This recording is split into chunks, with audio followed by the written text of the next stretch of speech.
Fala galera, seja bem-vindo ao canal Guitelis na área e vamos lá para mais um dia de análise no mercado cripto.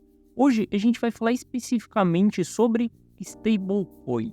A gente vai analisar exatamente o volume de stablecoins que é enviado para dentro das corretoras para a gente entender se tem uma relação com os movimentos de alta ou os movimentos de baixa. Porque saca só, a stablecoin ela é meio que um ativo que pode nos indicar se as pessoas estão comprando ou se as pessoas estão vendendo seus bitcoins ou qualquer outra cripto que seja, beleza? Então a gente vai analisar tudo isso, a gente vai olhar para dados, a gente vai ver exatamente o que a gente consegue tirar de conclusão dentro dessa análise. Se você não é inscrito no canal, considere se inscrever, aqui eu trago um mega conteúdo todos os dias da semana. Principalmente quando eu falo sobre análise on-chain. Isso é o que a gente sabe fazer de melhor aqui dentro do canal, beleza? Então se esse conteúdo fizer sentido para você, deixa seu like para dar aquela força e para mostrar que o conteúdo está sendo relevante. E hoje eu vou te provar que o que a gente faz de melhor é exatamente a análise on-chain. Por que a gente olha tanto para análise on-chain? Antes da gente entrar nos dados aqui, saca só. Quando a gente construiu a teoria de investimentos no mercado financeiro, que é exatamente a teoria de Charles Dow, que é olhar para o price action para tentar identificar padrões de investidores. Então, quando a gente usa o price action, a gente está tentando identificar padrões de investidores. E quando a gente olha para a análise on-chain, a gente consegue analisar o comportamento dos investidores. Então, saca só, se a gente tem essas duas ferramentas diante da nossa frente, a gente consegue ter uma decisão mais assertiva. Porque, além da gente identificar os padrões dos investidores, a gente consegue ver o comportamento dos investidores. Isso a gente só consegue fazer exclusivamente nas criptos. Eu sempre brinco que esse é o pote de mel do mercado cripto. Então, todo mundo que está dentro desse mercado tem que saber olhar para análise on-chain, porque se a gente não olhar para análise on-chain, é como se a gente estivesse com uma Ferrari na nossa mão andando a 100 por hora. Não faz sentido nenhum você andar a 100 por hora com uma Ferrari. Você vai estar simplesmente na segunda marcha da Ferrari. Então, quando a gente coloca a análise on-chain dentro da nossa análise, a gente consegue colocar essa Ferrari para andar a 200, 300 km por hora, beleza? Então vamos lá, a gente usa a análise on-chain para tentar, para tentar antecipar esses movimentos. E saca só, quando a gente olha para as stablecoins, a gente tem duas maneiras de analisar o que acontece exatamente com o supply circulante dela. Veja que o supply circulante das stablecoins, ele aumentou muito quando nós estávamos formando o nosso topo do mercado. A partir do momento que a gente entrou em nossa bull run, a gente começou a ter um aumento desse volume de stablecoins. Exatamente o supply circulante, novas stablecoins eram mintadas. E aí aqui entra dois fatores, a gente pode ter duas opções aqui dentro. O primeiro fator é as pessoas estão injetando mais liquidez dentro do mercado e isso está vindo por meio de stablecoins, ou seja, as pessoas vão lá e dão $1 bilhão, por exemplo, para a Tether, e a Tether dá 1 bilhão em stablecoin. Isso é uma demanda por stablecoins. Ou a gente pode ter o outro segundo fator, que é exatamente as pessoas estarem vendendo suas criptos para comprar stablecoin. Então, quando a gente olha para stablecoin, para o supply circulante, a gente pode ter esses dois fatos acontecendo. Dá para a gente saber exatamente qual fato que está acontecendo? Não. Um único indicador não dá para saber. Por isso que a gente faz uma análise, a gente usa vários dados para tentar identificar qual que é o fator. Porque saca só, se for o primeiro fator onde as pessoas estão mintando novas stablecoins, isso é positivo para o mercado. Isso é bullish, porque a gente tem novo dinheiro entrando no mercado cripto. Agora, se for o segundo fator, onde as pessoas estão se desfazendo exatamente dos seus bitcoins, dos seus etéreos, para trocar por altcoin, isso daqui é bearish, porque a gente pode ter as pessoas se protegendo e, em breve, a gente vai ter uma reversão de mercado. Então, quando a gente olha, explicando para vocês primeiro como que a gente olha exatamente para o supply circulante de stablecoin, saca só. No topo do ciclo, a gente teve esse supply crescendo muito e depois a gente teve esse supply circulante diminuindo bastante também. Isso daqui eu estou olhando para o supply agregado, tá? Então tá tanto BUSD, USDT, USDC, DAI, tá todas essas stablecoins aqui dentro. Quando eu vejo o comportamento que nós tivemos, olha só, no topo ali do ciclo, a gente teve muita demanda por stablecoins. Depois, quando a gente veio caindo no nosso bear market, a gente parou de ter um pouco de demanda por stablecoins. Olhando de bate-pronto para esse gráfico, para esse supply circulante, o que eu consigo identificar e o que eu consigo visualizar dentro do meu viés? Saca só, eu vejo que as pessoas estavam sim aqui no começo jogando mais capital para dentro do mercado, tá? Então a gente tinha injeção de liquidez, o primeiro fator que eu falei com vocês, e depois no topo aqui a gente começou a ter uma venda de Bitcoin. Isso a gente consegue ver através das carteiras de Bitcoin. E segura aí que eu vou mostrar para você exatamente as carteiras de Bitcoin e as carteiras também de stablecoin. Então eu vejo que nesse período foi injeção de liquidez, depois aqui foi exatamente procura por um ativo mais estável. Quando a gente entra depois do nosso bear market ali, que a Luna Foundation começa a quebrar, a gente tem a 3AC quebrando, depois a gente tem a FTX quebrando, exatamente nesse ponto, eu começo a ver que as pessoas estão se preocupando menos com proteção e mais com risco, porque a gente tem menos demanda por stablecoin. Só que a gente vê que o mercado ele começou a subir e a gente não teve aumento do supply de stablecoin. Isso daqui é um sinal de que a gente não está tendo novo dinheiro entrando dentro do mercado cripto como nós tivemos no pé da bull run passada. Quem está fazendo esses movimentos de alta aqui que nós estamos tendo nos últimos dias são os próprios investidores de dentro do mercado. Saca só, as pessoas trocaram seus bitcoins, trocaram seus ethers exatamente por stablecoin nesse período aqui. E agora essas pessoas estão trocando de volta essas stablecoins exatamente por esses ativos, Bitcoin, Ethereum, e aí cada um vai trocar pelo ativo que quer. E a gente vê isso daqui acontecendo e jogando o mercado para cima. Então, o primeiro ponto, quando eu olho para esse gráfico e eu começo a olhar para conclusões, a gente vai dar continuidade nessa análise, tá? A gente sempre aqui no canal olha para dados e não para aquilo que a gente acha. Para a gente dar exatamente continuidade nessa análise, o primeiro ponto é: quem está construindo os movimentos de alta dentro do mercado são dois fatores. A falta de oferta circulante, porque a gente tem, 78% do supply fora de circulação, e os próprios players de dentro do mercado. Os próprios players que estavam em posições mais defensivas como stablecoins, eles estão gastando essas stablecoins para comprar ativos. Só que a gente não tem nova liquidez entrando. O que seria essa nova liquidez? Novos players chegando, por exemplo, BlackRock, Fidelity, a gente está vendo que todos esses caras querem entrar dentro do mercado, eles ainda não entraram dentro do mercado. A gente vê que não tem uma injeção de novos players, novo dinheiro entrando na praça. Quem está movimentando o mercado é exatamente os players que já estão há mais tempo, as pessoas que simplesmente se protegeram em cima de stablecoin. Esse é o primeiro fator para a gente olhar aqui e também entender o porquê que o supply circulante da stablecoin tem momentos que ele sobe, tem momentos que ele cai. O que seria bullish da gente ver nesse momento aqui? Ver o preço do ativo começar a subir e a gente ter alta injeção de liquidez. Isso daqui seria muito bom de acontecer. Segundo fator muito bom de acontecer também é a gente continuar subindo com o preço do ativo e o supply diminuindo aos poucos também. Isso daqui vai mostrar que os players que já estão, aos poucos, eles estão saindo das stablecoins e indo para ativos mais de risco, beleza? Esse é o primeiro ponto quando a gente olha para supply circulante. Se a gente olhar exatamente para os volumes de transação, a gente vai ver que sempre temos altos volumes de transação nas formações de fundo, sempre depois de um grande crash ali, sempre depois que a gente tem algum colapso, uma coisa que faça com que tenha panic sell dentro do mercado, a gente tem transações com altos volumes de stablecoins. Isso daqui são players mais maduros com apetite ao risco. Então a gente vê que mesmo ali quando a Luna Foundation quebrou, a gente teve essa movimentação. Quando a 3AC quebrou, a gente também teve essa movimentação. Quando a FTX quebrou, a gente também teve essa movimentação.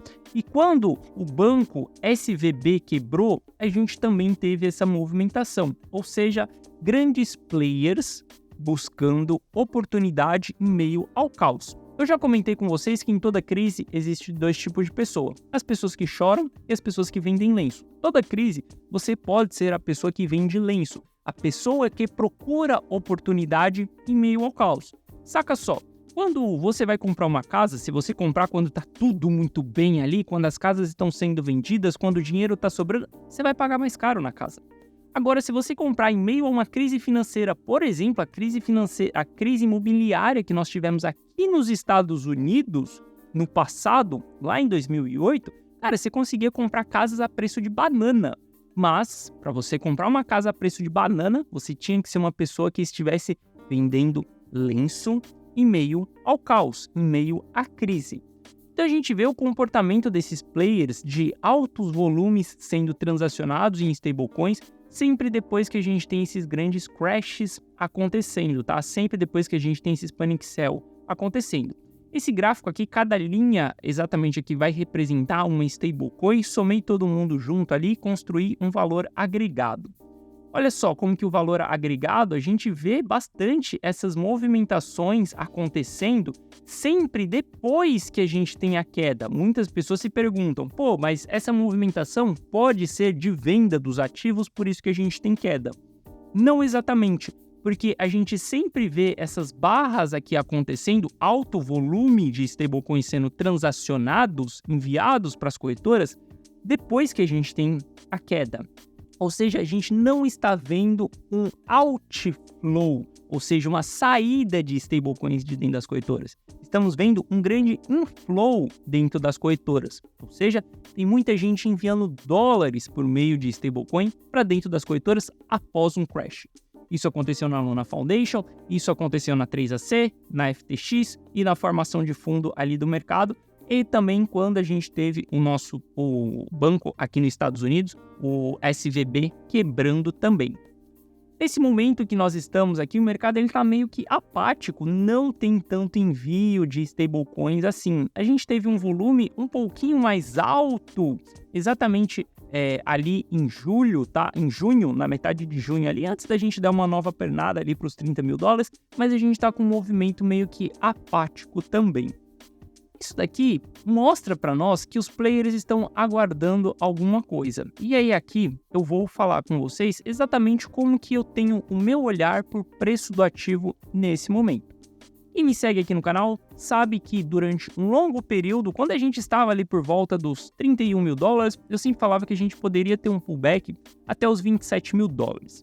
Chegou um determinado momento que eu parei de acreditar que um pullback iria até os 27 mil dólares. Até então a gente chegou nos 28 mil dólares, eu comecei a comprar, eu comecei a olhar que ali poderia ser o fundo do mercado.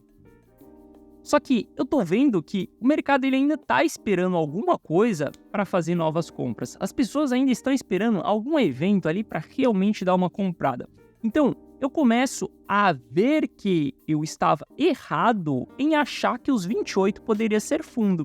E eu vejo que a gente pode sim dar uma agulhada um pouquinho mais abaixo. Isso eu vou mostrar para vocês no Price Action, tá?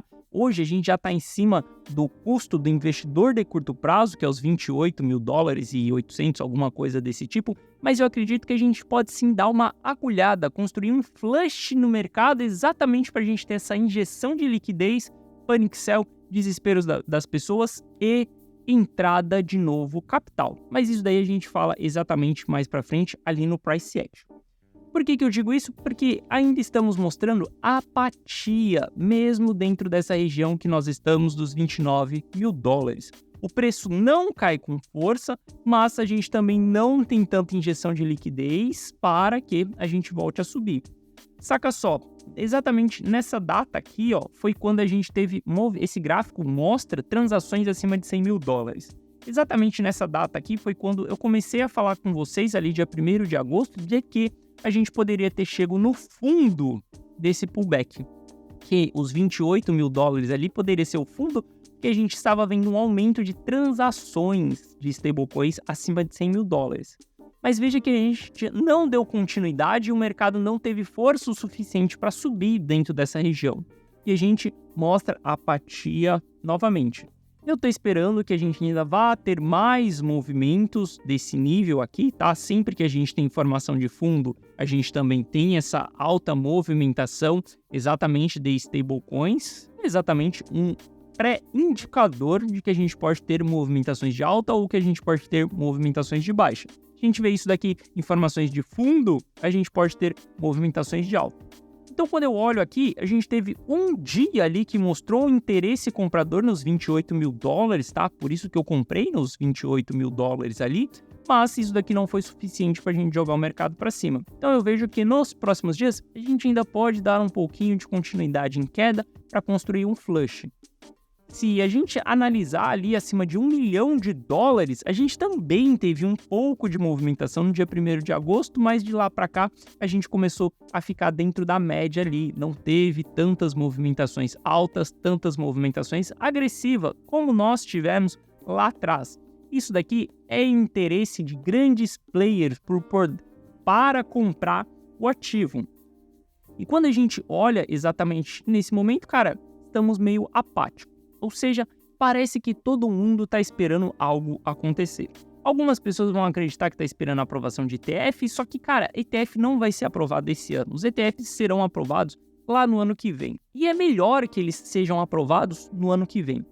Porque se a gente esperar até o ano que vem para poder fazer a aprovação desses ETFs, a gente vai estar exatamente casando a data do halving com a aprovação de ETF. Cara, fórmula perfeita para a gente construir uma bull run no mercado. Injeção de liquidez de institucional após o halving. Isso daí vai ser excelente. Então eu até prefiro que o ETF seja segurado para 2024 e não que seja aprovado esse ano. E isso eu estou falando de ETF aqui nos Estados Unidos, tá? Hoje a gente teve a aprovação de um ETF na Europa, mas eu olho mais para os Estados Unidos aqui, que é onde a gente tem mais capital para poder entrar nesse jogo. Principalmente olhando quem são os players que estão solicitando essa aprovação, BlackRock, Fidelity e os maiores aqui dos Estados Unidos.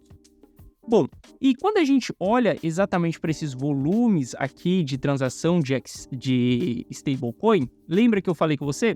A gente tem que saber exatamente que momento do ciclo nós estamos para entender se isso daqui é uma corrida para vender seus bitcoins e pegar stablecoin ou se isso é uma corrida de injeção de liquidez. Por que eu falo para vocês que exatamente nesse período foi uma corrida para vender seus bitcoins?